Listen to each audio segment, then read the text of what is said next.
The thunder of hooves shattered the pre-dawn silence as Grace Bennett raced across the dusty plains, her heart pounding in rhythm with her mare's galloping stride.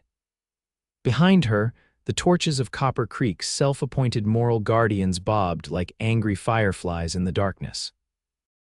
She had broken their most sacred unwritten law: a woman did not leave her husband, especially not the town's wealthiest merchant. The year was 1876, and in this corner of Wyoming Territory, a woman's independence was considered more dangerous than outlaws or wild beasts. "Keep riding, Willow." Grace urged her chestnut mare forward, the animal's sides heaving with exertion. The eastern horizon had just begun to blush pink with the promise of dawn. If she could make it to the ridge before full daylight, she might have a chance. Her long auburn hair had come loose from its careful arrangement, whipping behind her like a banner of rebellion. At 26, Grace had endured 5 years of marriage to Harold Wells, a man whose public charm masked private cruelty. When his latest rage had left her with bruised ribs and a split lip, something inside her had finally broken. Not her spirit that had remained intact despite his efforts, but her willingness to endure one more day under his roof. The voices behind her grew fainter, but Grace didn't slow. She knew Harold would have promised a substantial reward to whoever dragged her back. The town council would back him, they always did. Men like Harold kept Copper Creek's businesses thriving, its church collection plates full, and its officials comfortably compensated for their loyalty. The ridge loomed before her now, a jagged line against the lightening sky. Beyond it lay unknown territory, less settled, more dangerous perhaps, but free from the suffocating propriety of Copper Creek. Grace had never ventured this far alone.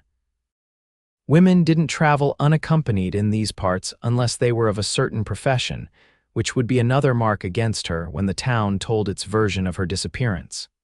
As the sun breached the horizon, Grace reached the base of the ridge.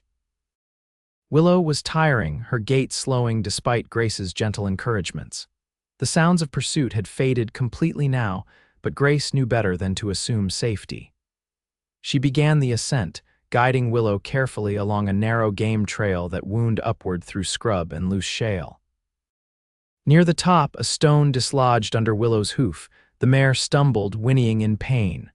Grace dismounted quickly, her heart sinking as she examined her faithful companion's leg. It wasn't broken, but the strain was evident. "We'll rest here a while," Grace whispered, stroking Willow's neck. "Just until you're ready."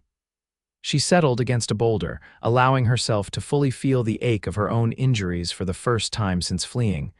Her ribs protested with each breath, and the cut on her lip had reopened during her flight. In her hastily packed saddlebag were the few possessions she'd managed to grab. A change of clothes, her mother's silver hairbrush, a small pouch containing the savings she'd secretly squirreled away over years, and a worn copy of Jane Eyre that had been her solace in dark times. Grace dozed fitfully as the morning sun climbed higher. A sudden sound, the unmistakable click of a rifle being cocked, jolted her awake. "That's far enough, madam." The voice was deep, measured, neither friendly nor overtly hostile. Grace turned slowly to face its owner, her heart in her throat. He sat atop a dappled gray stallion about 20 feet away, his face shadowed by the brim of a well-worn hat. His clothes were dusty but not ragged, a working man's attire, not a drifter's.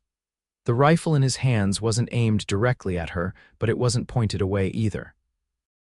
"I'm not looking for trouble," Grace said, willing her voice not to tremble. "Most folks who cross this ridge before sunup usually are," he replied. Then his eyes fell to her face, taking in her split lip and the bruise that had blossomed along her cheekbone. His expression shifted subtly. "Though it appears trouble already found you." Grace remained silent, assessing her options. They were few.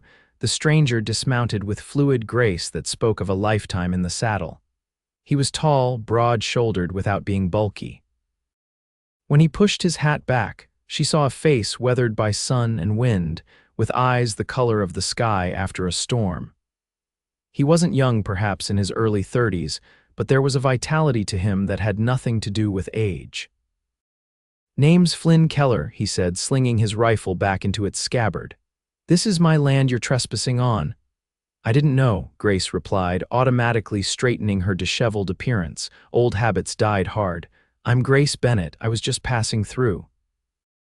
Flynn studied her for a long moment, his gaze taking in her city-made riding clothes, now dusty and torn, the fine leather of her boots, and the wedding band she still wore. "Running to something or away from something?" he asked bluntly. Grace hesitated. In her experience, men sided with other men, especially in matters between husband and wife. But something in Flynn Keller's steady gaze suggested he might be different. "Away," she admitted finally. "My husband in Copper Creek, he isn't kind." Flynn nodded once, accepting her words without comment. His attention shifted to Willow and he approached the mare slowly, hands visible. After a brief inspection of the injured leg, he looked back at Grace. "She'll be all right with rest, but she won't make it much farther today." He straightened up. "My homestead's about 2 miles west of here. You can rest there, give your mare time to recover." Suspicion flared in Grace's mind.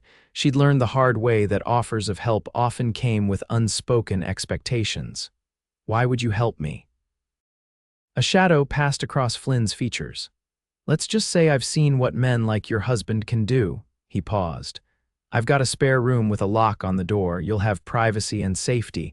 When your horse is healed, you can move on if you wish." The sincerity in his voice was convincing, but Grace had been fooled by smooth words before. Still, with Willow injured and the possibility of pursuit still real, her options were limited. "Thank you," she said cautiously. "I can pay for room and board." Flynn shook his head. "We'll discuss that later. Can you walk? We should lead your mare, not ride her." The journey to Flynn's homestead took over an hour. He led the way, his stallion following obediently behind with just occasional gentle tugs on the reins. Grace walked beside Willow, murmuring encouragement to the limping mare. Flynn didn't press her for conversation, which Grace appreciated.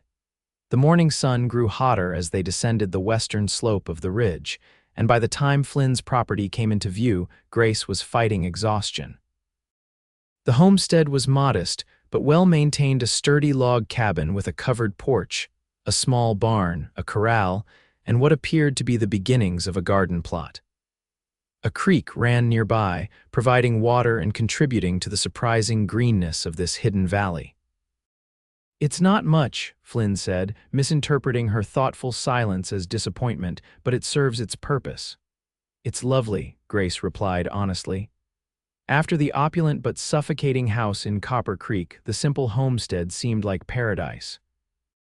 Flynn led Willow directly to the barn where he helped Grace unsaddle her and showed her where to find water and feed. Then he examined the mare's leg more thoroughly. "No serious damage," he confirmed. "A poultice and a few days' rest should do it." While Flynn prepared a mixture of herbs and clay for Willow's leg, Grace took the opportunity to study him more closely. His movements were efficient and gentle with the animals. The barn was clean and well organized, speaking to a methodical mind. On a workbench lay woodworking tools and what appeared to be plans for additional structures. "You're building something?" she asked, curiosity overcoming her usual reserve. Flynn glanced up, surprised at the question. "Expanding. This place was meant for more than just me and the horses." He didn't elaborate further and Grace didn't press. After settling Willow, Flynn showed Grace to the cabin. The interior was simple but comfortable, a main room with a stone fireplace, a wooden table with 4 chairs, a small kitchen area, and 2 doors leading to what she presumed were bedrooms. Bookshelves lined one wall, filled with volumes that suggested their owner was well read. "You'll stay here," Flynn said, opening the door to a small but neat bedroom. A bed with a quilt, a chest of drawers, and a washstand occupied the space. True to his word, the door had a sturdy lock. "Bathrooms outside, I'm afraid. There's a pump for water by the kitchen. Help yourself to whatever you need." Grace set her saddlebag on the bed, suddenly overwhelmed by the events of the last 24 hours. "Thank you, Mr. Keller. Your kindness is unexpected." Something like a smile tugged at the corner of his mouth. "Flynn, and out here, kindness isn't as rare as you might think. It's just quieter than cruelty."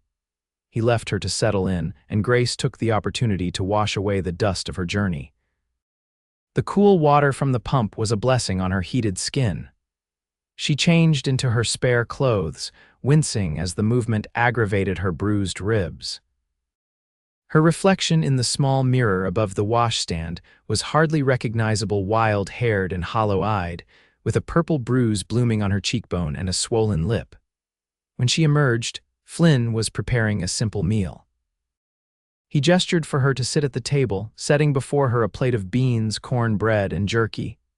"It's not fancy," he apologized, "but it's filling." "It's perfect," Grace assured him, suddenly aware of how hungry she was. They ate in companionable silence for a few minutes before Flynn spoke. "You should know that folks from Copper Creek sometimes come this way trading or looking for strays. If your husband's the type to search for you, this might not be safe for long." Grace set down her fork. "I don't want to bring trouble to your door." "Perhaps I should move on as soon as Willow's able." Flynn considered this. "Where were you planning to go?" The question caught Grace off guard. In truth, her plan had extended only as far as escaping. "I don't know, somewhere he won't find me, somewhere I can make my own way." "That's not much of a plan," Flynn observed, though there was no judgment in his tone. "I had to leave quickly," Grace defended, a hint of steel entering her voice. "When the opportunity presented itself, I took it." Flynn nodded. "Fair enough. But you should know the nearest town is Clearwater, about 40 miles west. It's small but growing. Might be a place you could start fresh." Grace absorbed this information, already calculating how long it would take to reach Clearwater and what kind of work she might find there. She had taught school briefly before her marriage, but opportunities for respectable employment for women were limited. "Have you lived here long?" she asked, steering the conversation away from her uncertain future. 5 years, Flynn replied. "Was a ranch hand down in Colorado before that. Saved enough to buy this land. It's good country once you get to know it." "And you've been here alone all this time?" Something shifted in Flynn's expression, a brief glimpse of old pain quickly hidden. "Not by design," he said simply, and Grace understood that there was a story there he wasn't ready to share. The rest of the meal passed in silence. After they'd eaten, Flynn excused himself to tend to the horses. Grace insisted on washing the dishes, needing to feel useful to repay his hospitality in some small way. As the day waned, Grace explored the cabin more thoroughly. The bookshelves held an eclectic collection, practical guides to farming and animal husbandry, alongside volumes of poetry, history, and literature. On a small table near the fireplace sat a wooden box containing drawing supplies and several sketches of building plans. Outside, the setting sun painted the valley in gold and amber. Grace walked to the edge of the cleared land, looking back toward the ridge she had crossed that morning. From this vantage point, she could see how the natural formation provided a barrier between Flynn's homestead and the rest of the world. It was hidden, protected, a sanctuary. The sound of approaching footsteps made her turn. Flynn stood a few paces away, his hat in his hands. "Your mare's settled for the night," he said. "I've put a fresh poultice on her leg. By morning we'll know better how she's healing." "Thank you," Grace said, meaning it. "For everything?" Flynn nodded, his eyes meeting hers briefly before looking away. "There's something you should know," he said, his voice low. "I have a policy: anyone who crosses my threshold seeking help gets it, no questions asked. But I also have a rule: no lies. I don't need your whole story, but what you do tell me needs to be truth." Grace felt a flush of shame, though she hadn't actually lied to him. "I understand. Good." Flynn settled his hat back on his head. "Get some rest, Mrs. Bennett. Tomorrow's soon enough to decide what comes next." That night, despite her exhaustion, Grace slept fitfully. The unfamiliar sounds of the wilderness, the ache of her injuries, and the uncertainty of her situation kept her hovering on the edge of slumber. She thought of Harold, his rage when he discovered her missing, the search parties he would organize not out of concern but out of ownership. She thought of the whispered conversations that would circulate through Copper Creek, the judgments and condemnations. And she thought of Flynn Keller, a man who offered help without demands, who recognized the marks of abuse without requiring explanation. Just before dawn, Grace was awakened by the soft sounds of movement in the cabin. She tensed, her hand automatically reaching for the small knife she'd hidden beneath her pillow. Then she heard Flynn's voice, low and gentle, speaking to someone or something. Curiosity overcame caution, and Grace rose, wrapping her shawl around her shoulders. She found Flynn in the main room, kneeling beside a small wolf cub that was greedily lapping milk from a shallow dish. The creature couldn't have been more than a few months old, its fur still puppy-soft, its eyes bright with intelligence. Flynn looked up at her approach, not seeming surprised by her presence. Found her mother shot about a month ago. She was the only survivor of the litter. The cub, having finished its meal, turned to investigate Grace, sniffing cautiously at her hem. "She's beautiful," Grace said softly, slowly extending her hand for the young wolf to inspect. "Does she have a name?" "Luna," Flynn replied, "because she howls at the moon something fierce." His expression as he watched the cub was gentle, revealing a tenderness that transformed his weathered features. Grace knelt beside him, allowing Luna to become accustomed to her scent. "Will you keep her?" Flynn shrugged. "Until she's old enough to make her own way, if that's what she chooses." Some wild things aren't meant to be tamed. Grace sensed he wasn't speaking only of the wolf. "And some are stronger for having known kindness," she countered softly. Their eyes met over the playful cub, and something unspoken passed between them, a recognition, perhaps, of kindred spirits who understood both wildness and wounds. The moment was broken by a sharp bark from outside. Flynn was on his feet instantly, his expression alert. "That's Ranger." "Someone's coming." Grace felt fear coil in her stomach. "Harold, stay inside," Flynn ordered, already moving toward the door. He grabbed his rifle from its place by the entrance and stepped out onto the porch.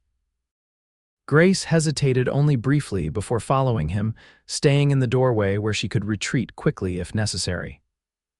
Dawn was just breaking, casting long shadows across the valley. In the dim light, she could make out two riders approaching from the west, the opposite direction from which she had come. Flynn relaxed visibly. "It's all right. That's just Nate Holloway and his boy from the next homestead over." He set his rifle aside as the riders drew closer. Nate Holloway proved to be a burly, bearded man in his 40s with a friendly demeanor. His son, Jacob, was perhaps 16, with his father's build and an open, curious face. They had come, Nate explained, to trade some of their fresh-caught fish for whatever Flynn might offer. "Could use some of that fine cornmeal the missus was grinding last time," Nate said cheerfully, dismounting. "Best I ever tasted." Grace felt a jolt of surprise. "The missus?" Flynn's gaze flicked to her briefly, a silent request for discretion. "I'm afraid I'm out of cornmeal," Flynn replied evenly, "but I've got some smoked venison that might interest you."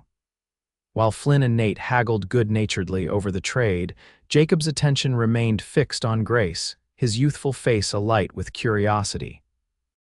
She offered him a small smile, conscious of her bruised appearance. "This here's my cousin Grace," Flynn said smoothly when the boy's staring became too obvious to ignore. "She's staying with me a while." Nate nodded politely to Grace. "Madam, didn't know Flynn had family hereabouts." "I'm just passing through," Grace said, adopting Flynn's casual tone. "Needed a place to rest my horse." If Nate found anything suspicious about this explanation, he didn't show it. After completing their trade and exchanging news of the surrounding area, the Holloways departed with promises to return soon. When they were out of earshot, Grace turned to Flynn. "Your wife." Flynn's face closed off. "Died 3 winters ago. Fever took her." His voice was flat, factual, but Grace could sense the depth of grief behind the simple statement.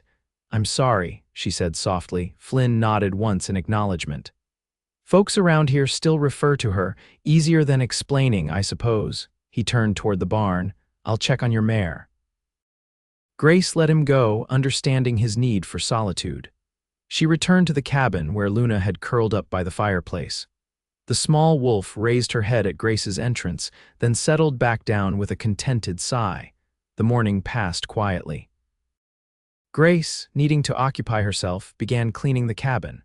It wasn't dirty. Flynn clearly maintained it well, but it lacked the small touches that made a house feel truly lived in. She found herbs hanging to dry in the kitchen and arranged some in a small pottery jar on the table. She swept the floor, dusted the bookshelves, and opened the windows to let in the fresh spring air. When Flynn returned, he paused in the doorway, taking in the changes. For a moment, Grace feared she had overstepped. "I hope you don't mind," she said quickly. "I wanted to be useful." "No, it's nice," Flynn replied, his voice slightly rough. Catherine used to do that, put flowers on the table.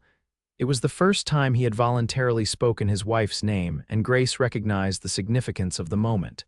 "Tell me about her," she invited gently, "if you'd like to." Flynn hesitated, then settled into a chair at the table. She was a schoolteacher from back east, came out here with her brother to start fresh after their parents died. She had notions about civilizing the frontier.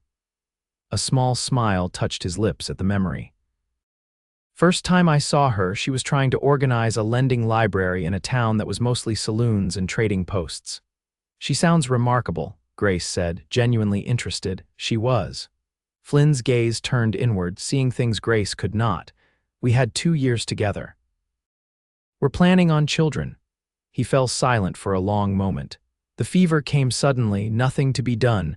Grace didn't offer platitudes. She had heard enough of those after her own mother's death to know their emptiness. Instead, she simply sat with him, sharing the silence. "Your mare's looking better," Flynn said finally, changing the subject.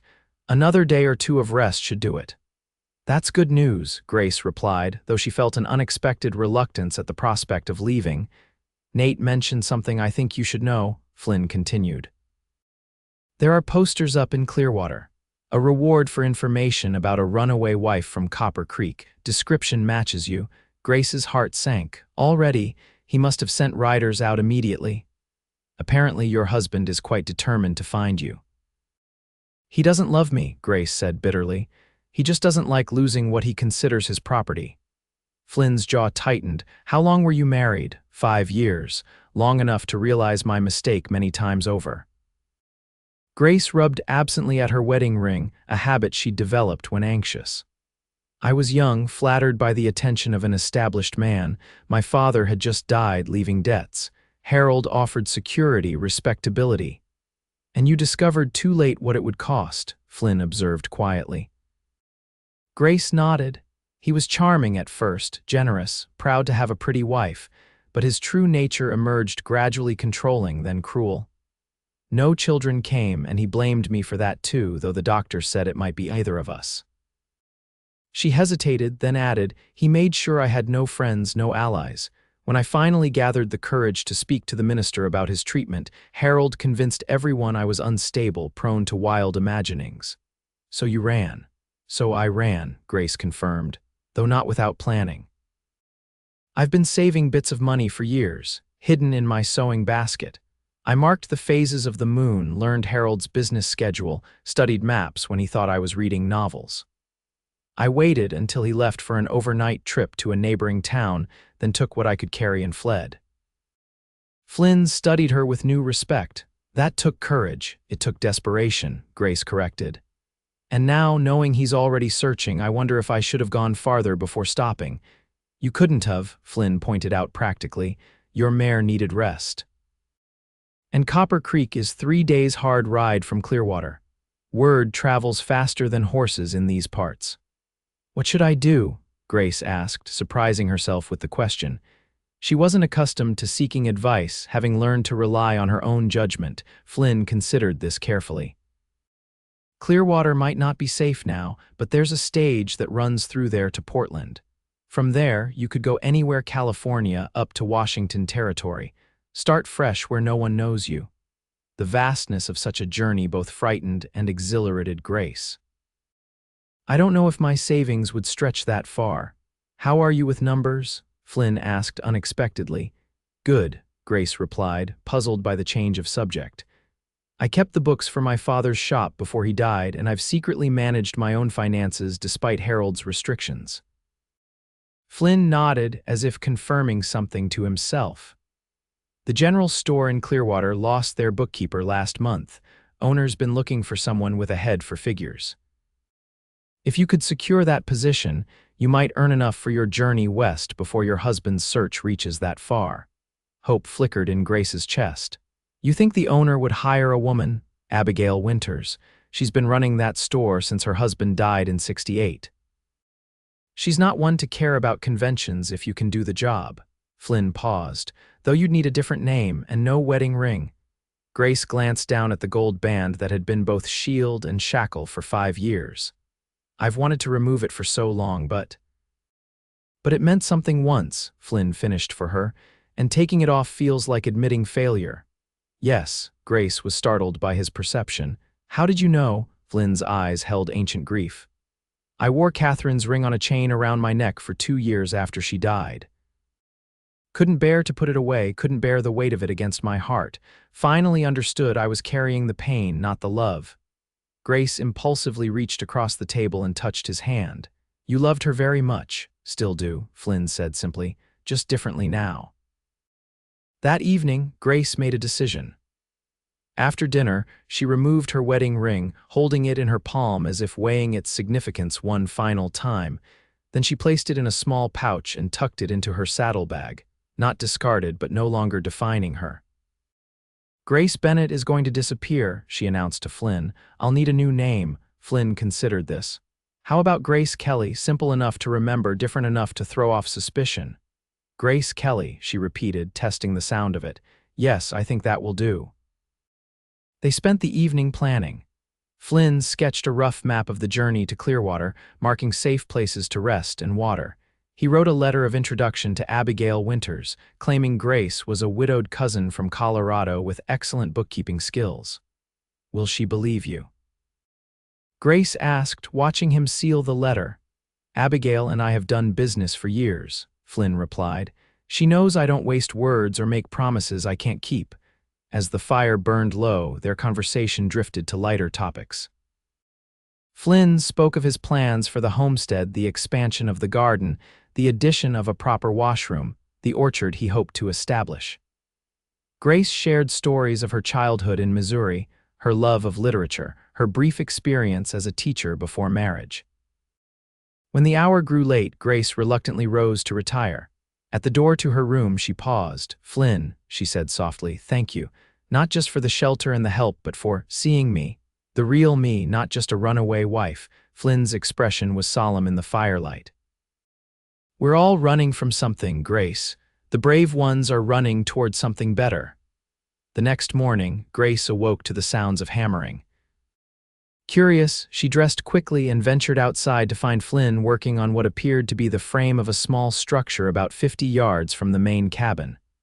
What are you building? She called, approaching him. Flynn paused, wiping sweat from his brow with his sleeve. A proper washroom. Thought it might make things more comfortable. Grace surveyed the work he had already completed, a sturdy foundation, the beginnings of a frame. This must have taken days of preparation. Flynn shrugged, looking almost embarrassed, had the plans drawn up for a while. Just needed the right motivation to start. The implication that she had provided that motivation warmed Grace unexpectedly. She had grown accustomed to being seen as a burden, a disappointment, a problem to be managed. To be viewed instead as an inspiration for positive change was novel and deeply affecting. May I help? She asked, gesturing to the pile of lumber. Flynn looked surprised, then pleased. Can you handle a hammer? My father was a carpenter before he opened his shop, Grace replied with a smile. I used to help him during summers. I'm a bit out of practice, but I remember the basics. Together they worked through the morning, Flynn directing and Grace assisting. She held boards steady while he nailed them, fetched tools when needed, and even took a turn hammering when Flynn needed both hands to brace a particularly awkward section. Their collaboration was easy, natural, each anticipating the other's movements with surprising harmony. By midday, the frame was complete, and they paused to rest and refresh themselves.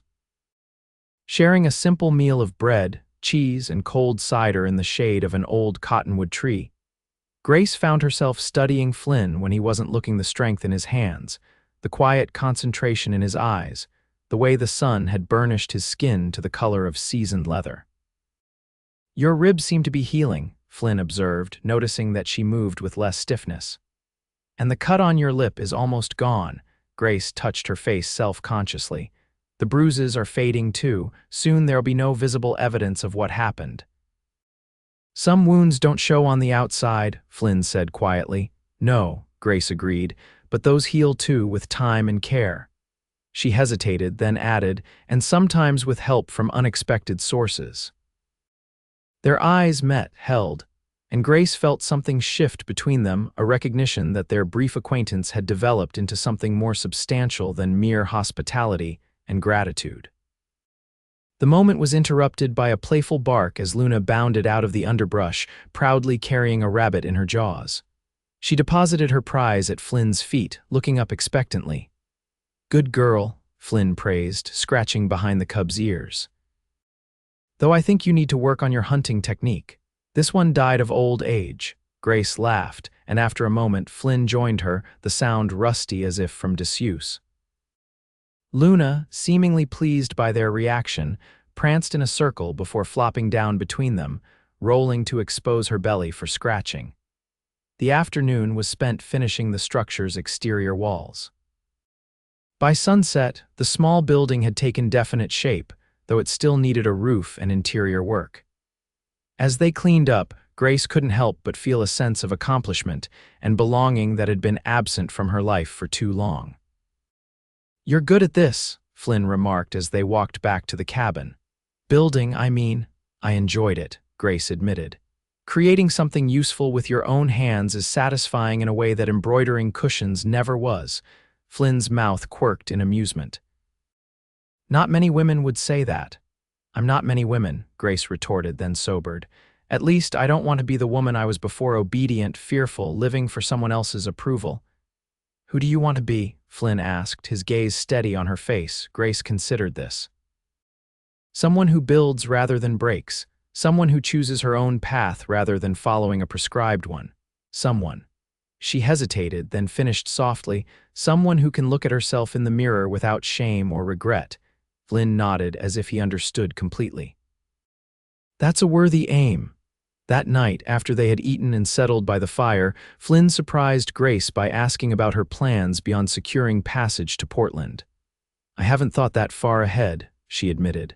"Finding work, establishing myself somewhere Harold won't think to look." "Beyond that," she shrugged, "freedom is still a new concept for me." Flynn rose and went to the small desk in the corner. He returned with a leather-bound journal which he handed to her. "What's this?" Grace asked, opening it to find blank pages. "A place to write your future," Flynn replied simply. "Catherine always said that dreams need to be written down to become real." Touched by the gift and the sentiment behind it, Grace felt tears prick at her eyes. "This is too precious to give away." "It's not doing any good sitting on my shelf," Flynn countered. "Besides, I've filled plenty of pages with my own plans. Seems right that someone else should have the chance to do the same." Grace held the journal against her heart. "Thank you, I'll treasure it." Flynn looked slightly uncomfortable with her gratitude. "Just practical. You need to have more of a plan than get away. Writing things down helps clarify thinking." Despite his attempt to downplay the gesture, Grace recognized its significance. This wasn't just a gift of paper and binding, it was an affirmation of her right to determine her own future. Later, alone in her room, Grace opened the journal. The first few pages contained neat, methodical notes in what she assumed was Flynn's handwriting lists of supplies, sketches of building plans, calculations of costs and materials. Then several blank pages, as if he had abandoned the journal mid-project. Grace turned to a clean page and after a moment's contemplation began to write. Not just practical plans, but hopes, dreams, reflections on what she wanted her new life to include.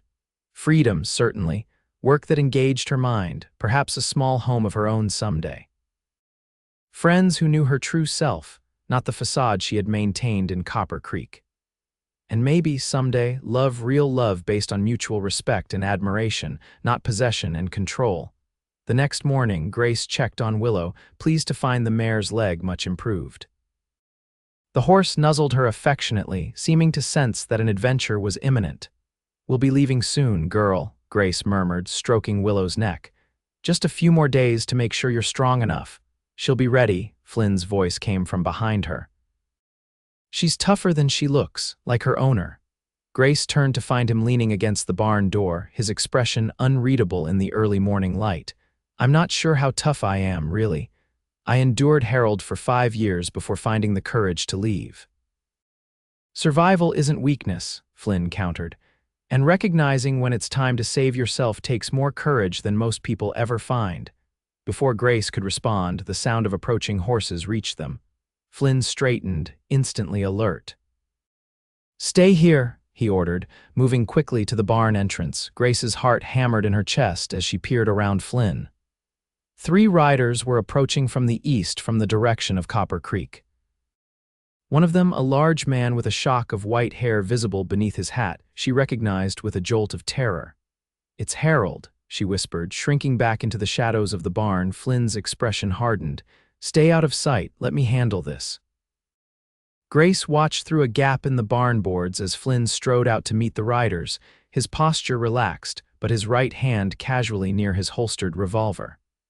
The 3 men reined in about 20 feet from where he stood. "Morning," Flynn called, his voice carrying easily in the still air. "Something I can help you gentlemen with?" Harold Wells sat astride a glossy black gelding, his expensive clothes and commanding posture making it clear he was the leader of the group.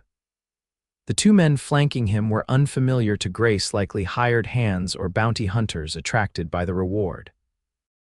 "Looking for a woman," Harold replied without preamble. "My wife, she's run off, I'm afraid, not right in the head."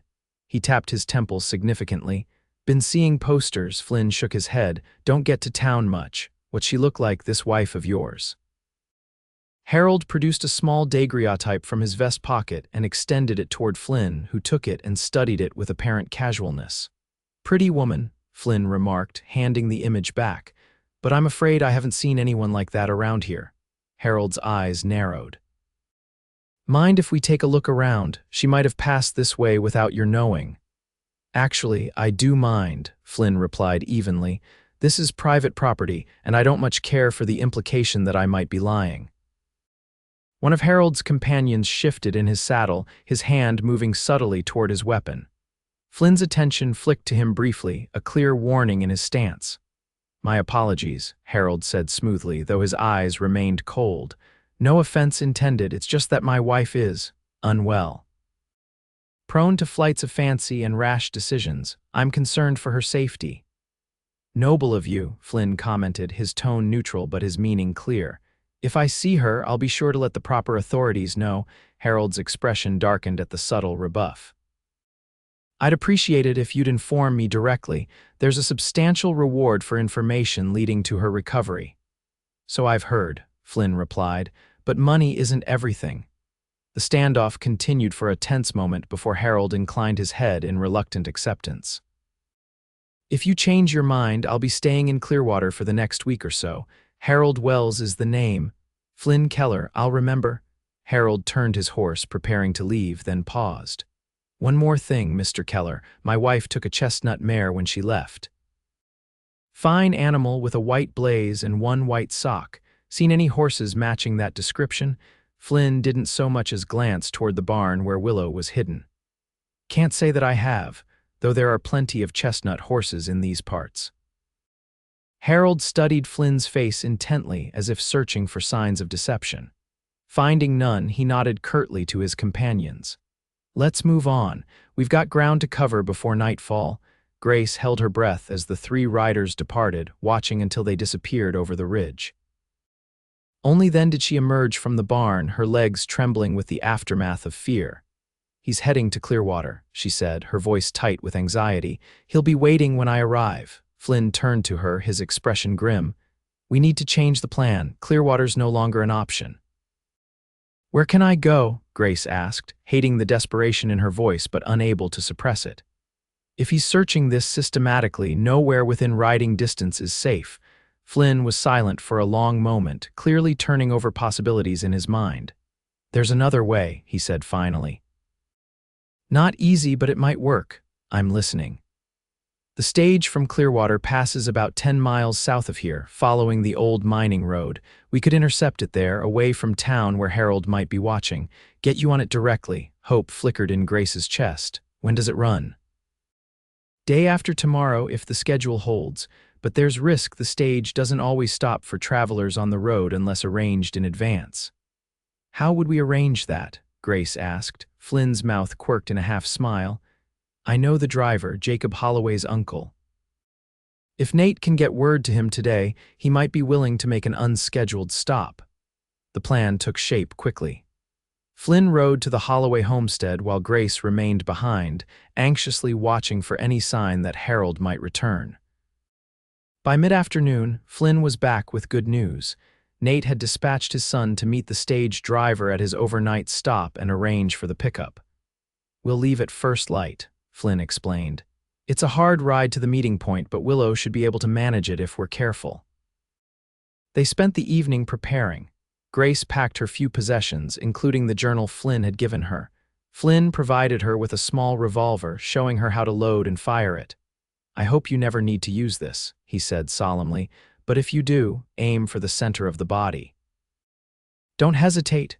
Grace held the weapon gingerly, both frightened by and grateful for its deadly potential. "I'll remember." Flynn also pressed upon her a portion of his savings, ignoring her protests. "You'll need it more than I will," he insisted. "Consider it an investment in your future." As night fell, a melancholy settled over the cabin. Neither spoke of it, but both felt the weight of impending separation. They had known each other less than a week, yet Grace felt a connection to Flynn that defied rational explanation. He had offered her not just shelter but understanding, not just assistance but respect. In his presence she had glimpsed the woman she could become: strong, capable, unafraid. "Will you be all right?" Flynn asked as they sat by the fire, their last evening together stretching before them. "Traveling alone, I mean." "I think so," Grace replied, though uncertainty colored her voice. "I've never been completely on my own before, from my father's house to Harold's, always under someone's protection or control." She looked up, meeting Flynn's gaze directly.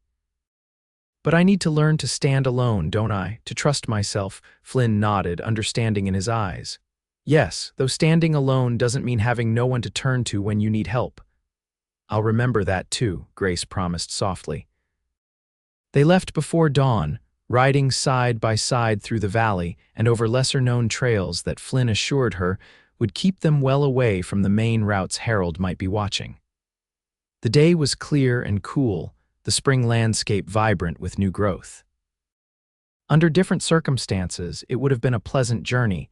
As they rode, Grace found herself memorizing details of Flynn, the straight set of his shoulders, the way he habitually scanned their surroundings, the gentleness of his hands on the reins.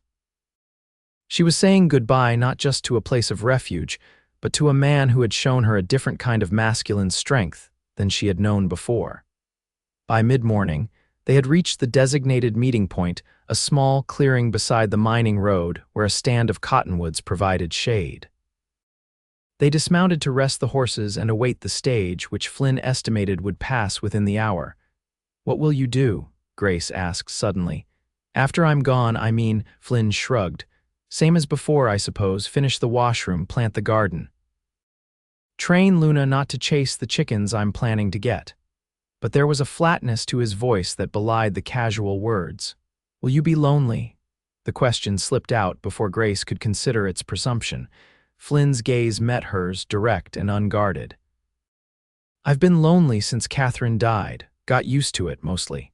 He paused, then added softly, "Having you there reminded me of what it's like not to be." Grace's heart quickened at the admission. The distant rumble of wheels interrupted whatever she might have said. Flynn turned toward the sound, his expression shifting back to practicality. "That'll be the stage," he said, moving toward his horse. "Remember, if anyone asks, you're Grace Kelly, a widow heading west to join relatives." Grace nodded, though her mind was still reeling from the moment of connection that had been cut short. As the stagecoach came into view around a bend in the road, Flynn signaled to the driver with a wave of his hat. The coach slowed, then stopped. The driver, a weathered man in his 50s, called down a greeting to Flynn. "Right on time, Mac," Flynn replied, approaching the vehicle. "Appreciate you stopping. Any friend of the Holloways," the driver responded with a shrug. "This the lady." His gaze shifted to Grace, assessing but not unkind. "This is Mrs. Kelly," Flynn confirmed. "She needs passage as far as Portland, if possible." While the driver consulted his manifest and two passengers inside the coach peered curiously through the windows, Flynn helped Grace secure her saddlebag to the roof rack. Willow presented a problem they had discussed selling her in Portland, but she couldn't go on the stagecoach. "I'll take her back with me," Flynn offered. "Send word to Portland about where to claim her when you're settled." Grace stroked Willow's nose, saying a silent goodbye to the faithful mare who had carried her to freedom. Then she turned to Flynn, suddenly at a loss for words. "Thank you," she managed finally. "For everything," Flynn nodded, his expression carefully neutral. "Be safe, Grace." "You too." She hesitated, then impulsively reached up and pressed a gentle kiss to his cheek. "Goodbye, Flynn." The driver was calling for her to board. With a last look at Flynn standing tall and solitary against the backdrop of the wild country he called home, Grace climbed into the stagecoach. The door closed behind her, and with a lurch, the journey continued.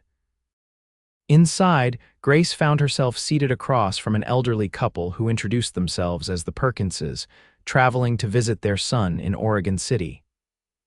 The third passenger was a young man in a city suit who barely looked up from his newspaper to acknowledge her presence. As the coach gathered speed, Grace twisted to look out the small rear window. Flynn remained where she had left him, watching the stage depart. Just before a curve in the road would have hidden him from view, he raised his hand in farewell. Then he was gone, and Grace was truly alone for the first time in her life. The journey was grueling. 3 days of rough roads, uncomfortable accommodations at way stations, and the constant anxiety that Harold might somehow intercept the stage kept Grace in a state of perpetual tension.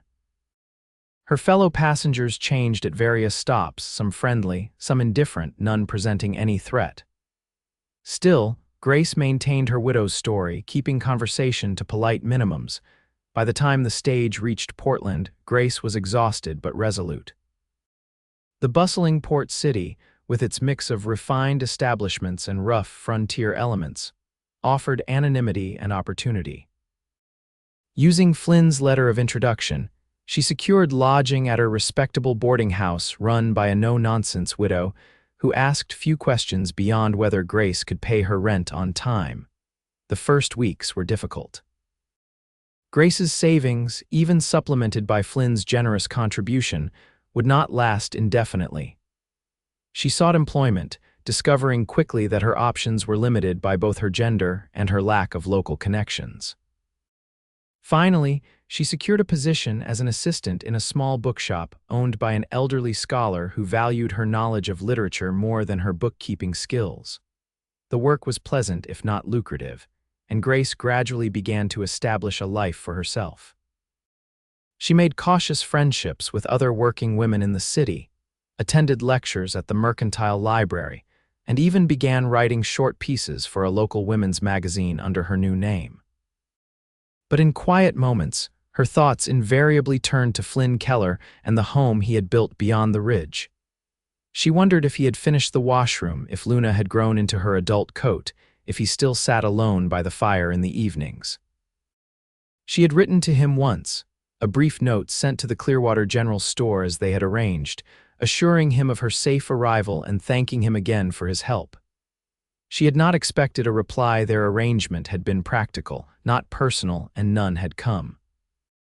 Summer gave way to autumn, and as the first chill winds swept through Portland, Grace found herself restless in a way that had nothing to do with the changing season. She had achieved what she had set out to do, escaped Harold, established independence, begun building a new life. Yet something essential was missing, a hollowness at the center of her carefully constructed existence. One evening, as she sat in her small rented room reading by lamplight, her gaze fell on the leather journal Flynn had given her. She had filled many pages with plans and reflections over the months, charting her progress towards self-sufficiency. Now, she turned to a blank page and began to write, not a plan this time but a letter to Flynn, though she had no intention of sending it. She wrote of her new life, her small triumphs and persistent fears. She described Portland with its muddy streets and grand aspirations, so different from the pristine wilderness of his homestead. She admitted her loneliness despite being surrounded by people, her uncertainty despite having achieved relative security. And finally, in words she would have been too cautious to speak aloud, she confessed what she had only begun to recognize in the moment of their parting, that in the brief time they had shared, something profound had taken root in her heart. Not just gratitude or admiration, but a deeper feeling that had only strengthened in his absence. The realization brought both clarity and confusion. Grace closed the journal, her mind racing with implications. She had fled one man only to find herself longing for another. Was this not merely exchanging one form of dependency for another? Yet in her heart, she knew the difference. What she felt for Flynn was not a desperate need for protection or security, but a desire to share her strength with someone equally strong, to build something together rather than be diminished by connection. Days passed while Grace wrestled with her discovery, uncertain what, if anything, to do about it. Then, on a rainy November afternoon, the decision was made for her. She was arranging a display of new arrivals in the bookshop when the bell above the door jingled. Without looking up, Grace called out the customary greeting. "Welcome to Morrison's Books. Can I help you find something today?" "I'm looking for a woman named Grace," a familiar voice replied. "I heard she might be here." Grace's head snapped up, her heart pounding in her chest. There, rain-dampened and travel-worn but undeniably real, stood Flynn Keller. "Flynn," she breathed, scarcely believing the evidence of her own eyes. "How? Why?" His expression was uncertain, vulnerable in a way she had never seen before. "Got your letter. Seemed like you were doing well. But I couldn't stop thinking about you." He hesitated, then added simply, "So I came." Grace was acutely aware of her employer's curious gaze from behind the counter, of the rain drumming on the windows, of the impossible distance Flynn must have traveled to reach her. "You came all this way?" "For me?" she asked, her voice barely above a whisper. Flynn nodded. "If that's all right, if it's not." He shrugged, trying for nonchalance but failing to hide the tension in his shoulders. "Well, Portland seems like a fine city. I could find work here." The implication that he would stay near her even if she did not return his feelings nearly undid Grace completely. She looked to her employer.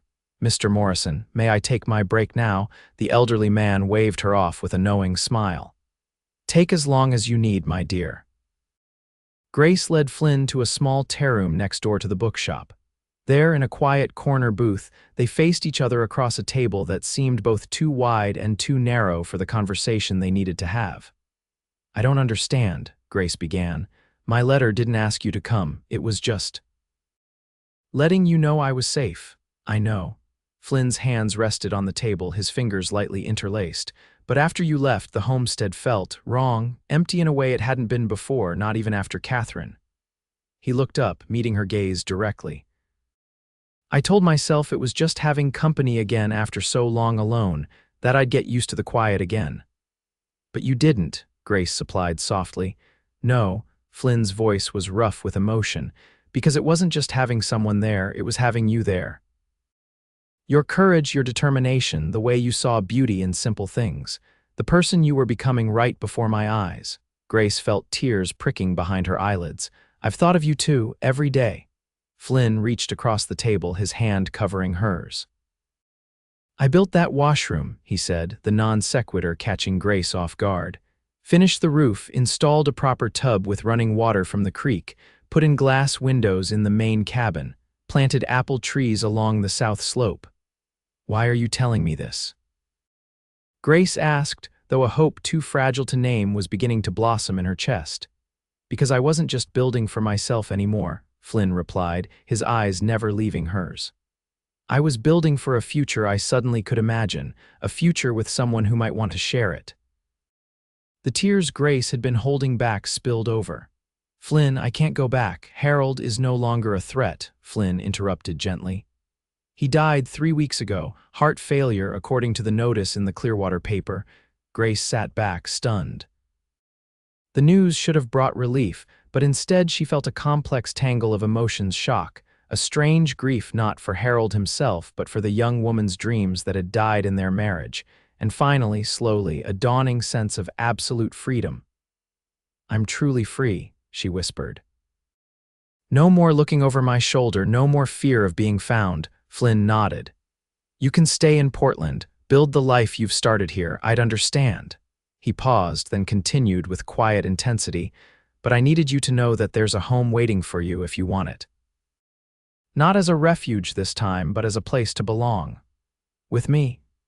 Grace looked into Flynn's weathered face, reading there the same loneliness she had carried, the same hope she had nurtured in secret. In that moment, the answer was clear, had perhaps been clear since the day she had ridden away from him. "I want to come home," she said simply. The smile that transformed Flynn's face was like sunrise breaking over the ridge, warm, radiant, full of promise. "You're sure it's a hard life out there?" "Different from what you've known," Grace laughed, a sound of pure joy. "I've spent months trying to make a place for myself in a city that never quite felt right. All the while, I was dreaming of open skies and honest work and—" She took a breath, courage rising. "And you. Your strength, your kindness, the home you built with your own hands." Flynn's fingers tightened around hers. "It's yours too if you want it. The home, the land, all of it. Me." The last word was almost a question. "I want it all," Grace confirmed, her heart so full it seemed impossible her body could contain it. "Especially you."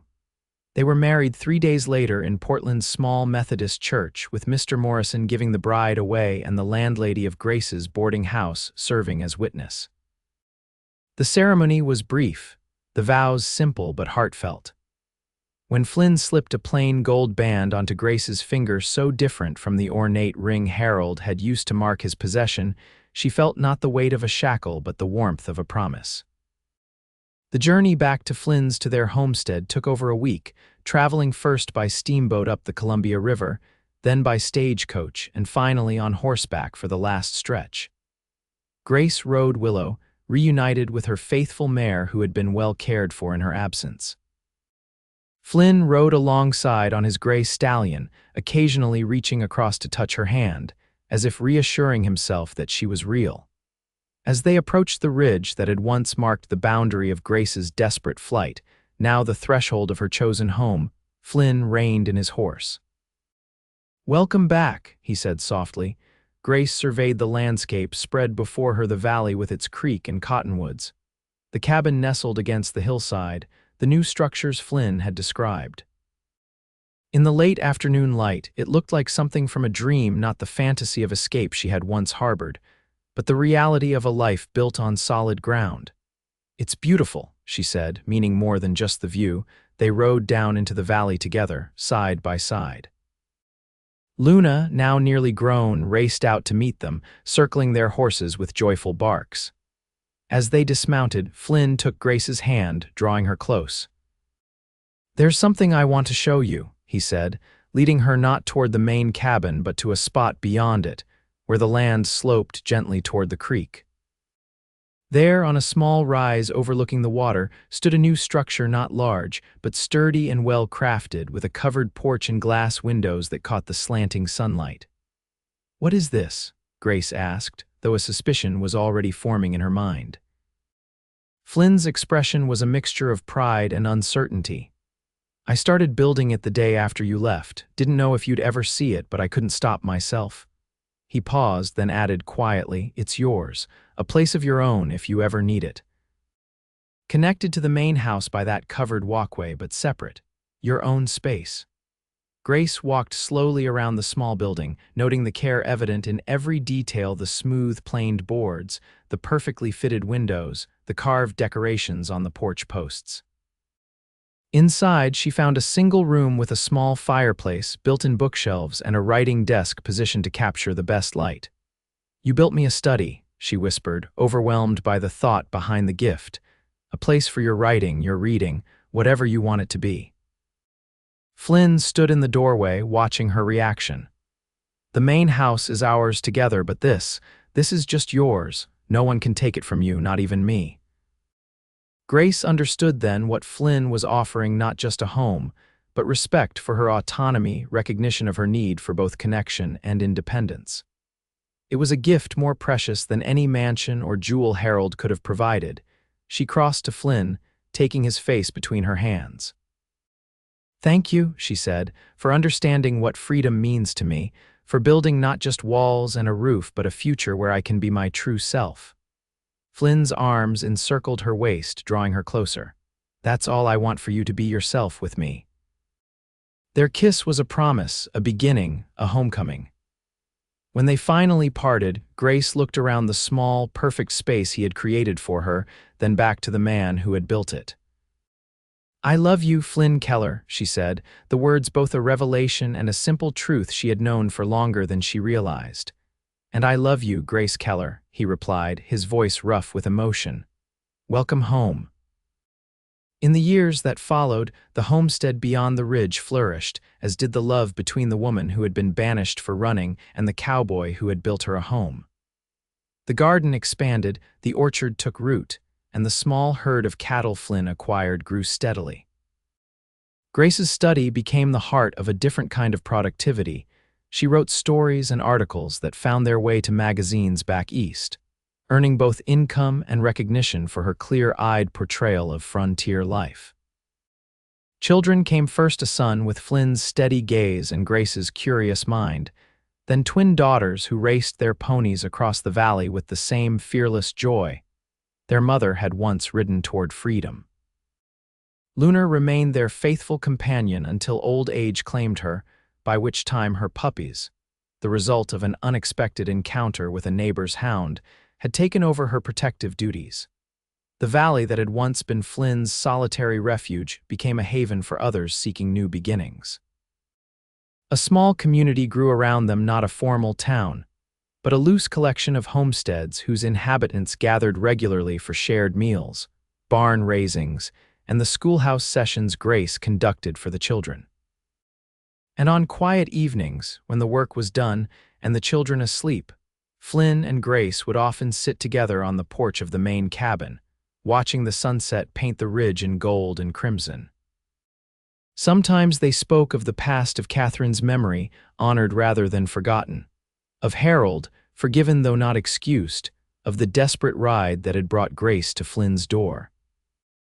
More often they spoke of the present and future of their children's growth, of the season's crops, of the stories Grace was writing, of the structures Flynn was building. In those moments, with Flynn's arm around her shoulders and the home they had built together surrounding them, Grace would remember the frightened woman who had crossed the ridge, fleeing from a life of constraints. That woman could never have imagined the strength she would find, the love she would discover, or the family she would nurture in the wild country beyond. She had been banished for running, for claiming the right to determine her own fate. But in that banishment, she had found not exile but belonging, not punishment but reward. The cowboy had built her a home beyond the ridge, but together, they had built a life beyond imagination, one founded on respect, strengthened by shared purpose, and sustained by a love as vast and enduring as the western sky above them.